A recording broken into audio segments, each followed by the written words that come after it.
الاهلي بيخسر السوبر الافريقي قدام اتحاد العاصمه الجزائري.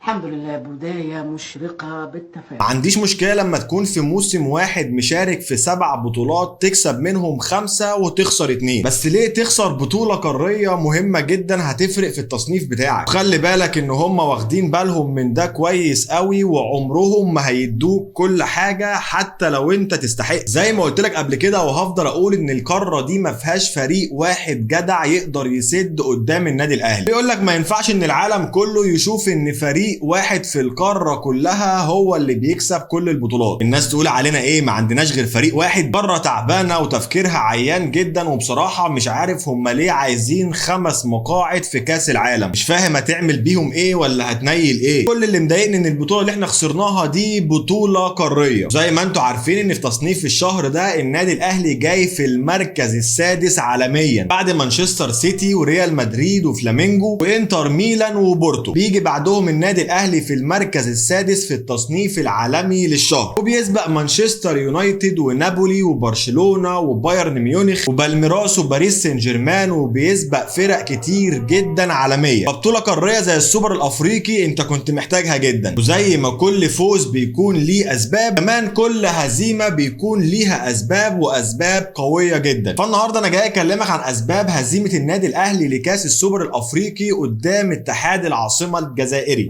اعرفك اسباب الهزيمه بالتفصيل الممل من وجهه نظري. بس قبل اي حاجه لو لسه ما اشتركتش في القناه انزل اعمل اشتراك وفعل زر الجرس عشان يوصلك كل جديد. واهلا بيكم في حلقه جديده. ده برنامج نسر الاهلي وانا ابانوب مفيد.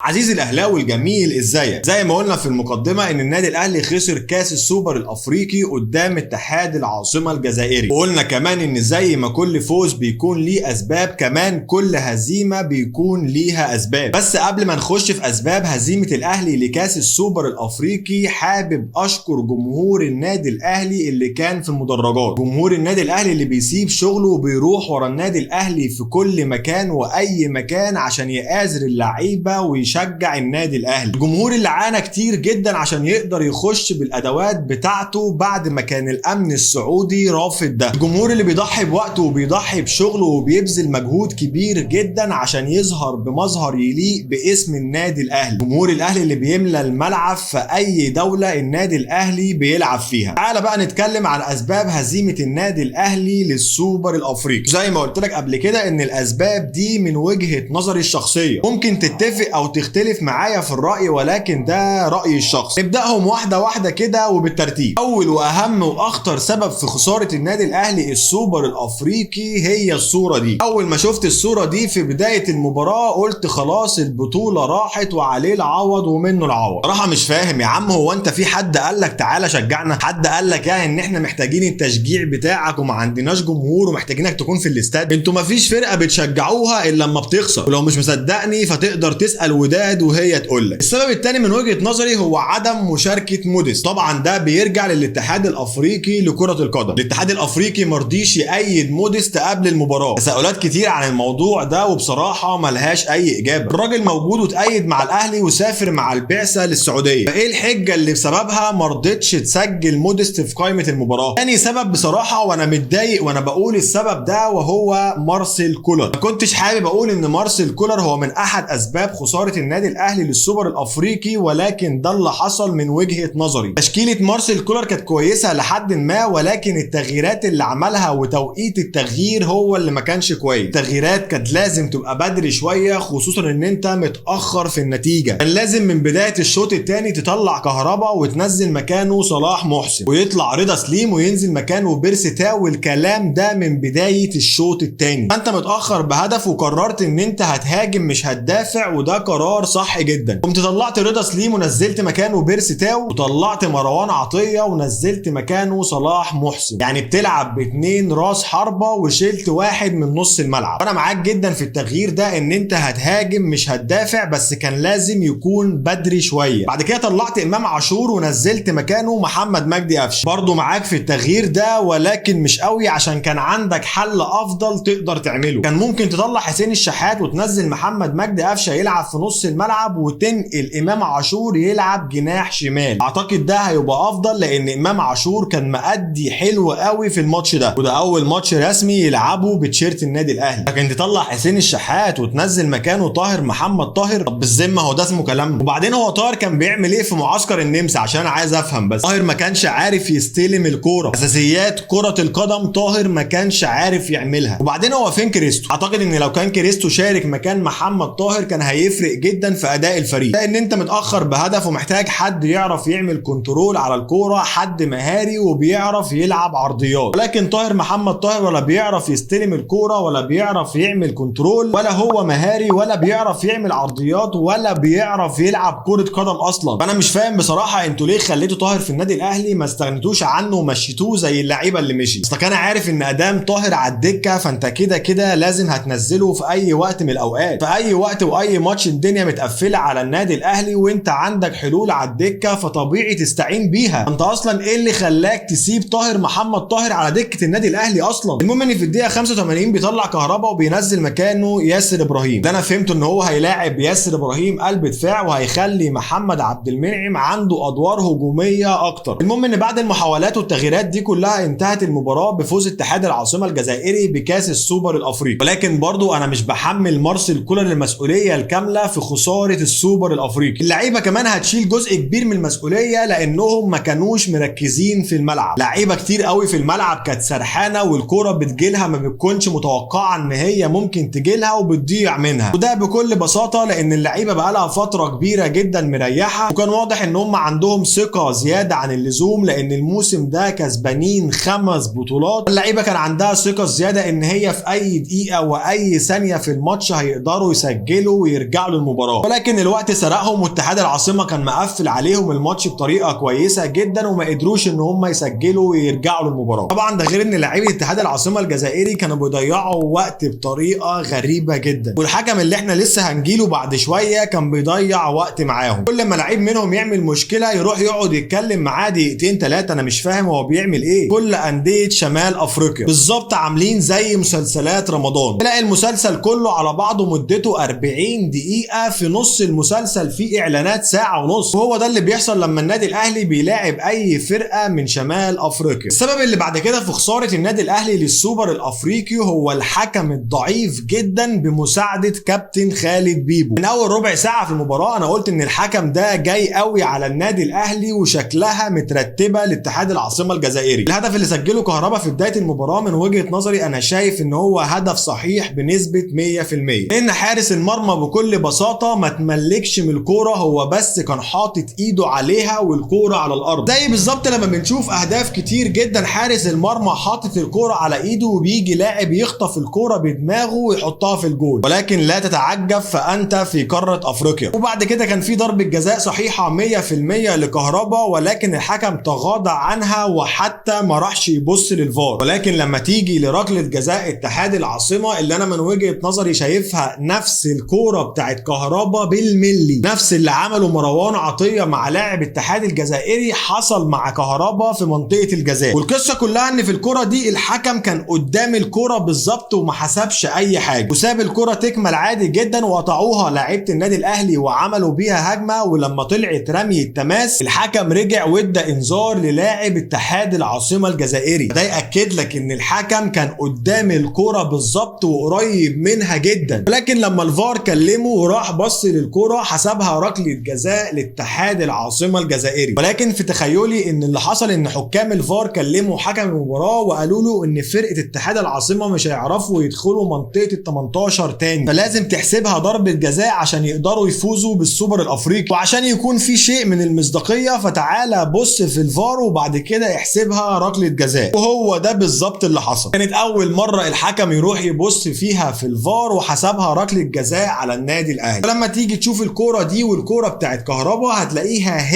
هي نفس الكوره بالظبط، نفس الكوره داخل منطقه الجزاء ونفس التلاحم بالظبط. ولكن دي تتحسب ضربه جزاء ودي ما تتحسبش اي حاجه نهائي. تعالى بقى نشوف اخر سبب من اسباب هزيمه النادي الاهلي كاس السوبر الافريقي وهو كابتن خالد بيبو. كابتن خالد بيبو حسسني ان هو بيتفرج على الماتش من على القهوه. الراجل ما قامش من على الدكه وما قالش اي حاجه وما عملش اي حاجه خالص. كابتن خالد بيبو القيود شكله كده خايف على الكرسي بتاعه، وما يعرفش ان اللي كان بيعمله كابتن سيد عبد الحفيظ مع الحكام بيساهم بنسبة 30% من فوز النادي الاهلي بالبطولات. الراجل ده حرفيا ما كانش بيسيب حق النادي الاهلي يضيع في اي كورة، حتى لو في الكورة دي مش هيعرف ياخد فيها حق، بس كفاية ان هو بيعمل ضغط كبير جدا على حكم المباراة. تعال اتفرج على نهائي دوري ابطال افريقيا اللي فات بين النادي الاهلي ونادي الوداد المغربي اللي كان بيتلعب في المغرب. كابتن سيد عبد الحفيظ كان واقف على الخط وماسك كورتين في ايده عشان ما يسمحش لاي حد ان هو يضيع وقت، واحنا محتاجين كل دقيقة. ولكن اللي حصل في ماتش السوبر الافريقي ان احنا فعلا كنا بندور على الكورة عشان نلعب رمي التماس. فزي ما احنا كنا رافضين في الاول وجود كابتن خالد بيبو مكان كابتن سيد عبد الحفيظ، فالنهارده بنثبت لك ان احنا كان عندنا حق. كابتن سيد عبد الحفيظ لو كان موجود في ماتش زي ده كان نزل جاب الحكم من قفاه خلاه يبص في الفار بالعافيه، عشان الراجل ده ما بيسكتش عن حقه ولا عن حق النادي الاهلي. كان هيقف على الخط طول الماتش يكلم اللعيبه وهيمسك في ايده كوره واثنين وثلاثه عشان ما يسمحش ان في ثانيه واحده تضيع. وبعدين ليه كابتن محمود الخطيب واداره النادي الاهلي ما طلعوش يفهمونا ايه اللي حصل؟ ايه السبب اللي خلاك تقيل كابتن سيد عبد الحفيظ من منصبه كمدير للكوره في النادي الاهلي، بدل ما انت سايب الناس كلها تتكلم وتجتهد ومحدش عارف هل اللي بيقولوه صح ولا غلط؟ واحد يقول لك اصله عامل مشاكل في النادي الاهلي، واحد تاني يقول مارسيل كولر هو اللي مش عايز كابتن سيد عبد الحفيظ، واحد تالت يتكلم ويقول لك لجنه الحكام هي اللي اجبرت النادي الاهلي ان هم يمشوا كابتن سيد عبد الحفيظ. فانت ليه ككابتن محمود الخطيب ما تطلعش وتفهم جمهور النادي الاهلي انت ليه عملت كده والقرار ده بناء عن ايه؟ الراجل ده كان مميز وشاطر جدا في منصب مدير الكوره، وهو كان افضل واميز وانجح مدير كوره في انديه مصر كلها. احنا محتاجين نفهم ايه اللي خلاك تمشيه وتجيب كابتن خالد بيبو الكيوت اللي ما بيتكلمش عشان خايف على الكرسي بتاعه، ولا يمكن انتم مدين تعليمات لكابتن خالد بيبو ان انت تقعد زيك زي قلتك ما تتكلمش في اي حاجه وما تدافعش عن حق النادي الاهلي وما تحاولش تجيب حق النادي الاهلي. احنا برضو محتاجين نفهم حاجه زي كده، عشان كابتن سيد لو كان موجود في ماتش زي ده ما كانش الماتش هيخلص بالطريقه دي نهائي. انا واثق 100% ان لو كان كابتن سيد موجود احنا كنا خدنا البطوله بكل سهوله، لان بكل بساطه الراجل ما بيسكتش عن حق النادي الاهلي ان هو يضيع. احنا محتاجين حد من الاداره يطلع يتكلم ويقول الاسباب اللي خلتكم تستغنوا عن كابتن سيد عبد الحفيظ. هو ده كل الموضوع. هي دي يا صديقي الاهلاوي اسباب خساره النادي الاهلي كاس السوبر الافريقي، ومن وجهه نظري زي ما قلت لك تتفق او تختلف معايا ما فيهاش اي مشكله، دي وجهه نظري واللي انا شايفه في الموضوع ده. ولكن زي ما احنا متعودين ان احنا ما بنقفش عند هزيمه اي مباراه او اي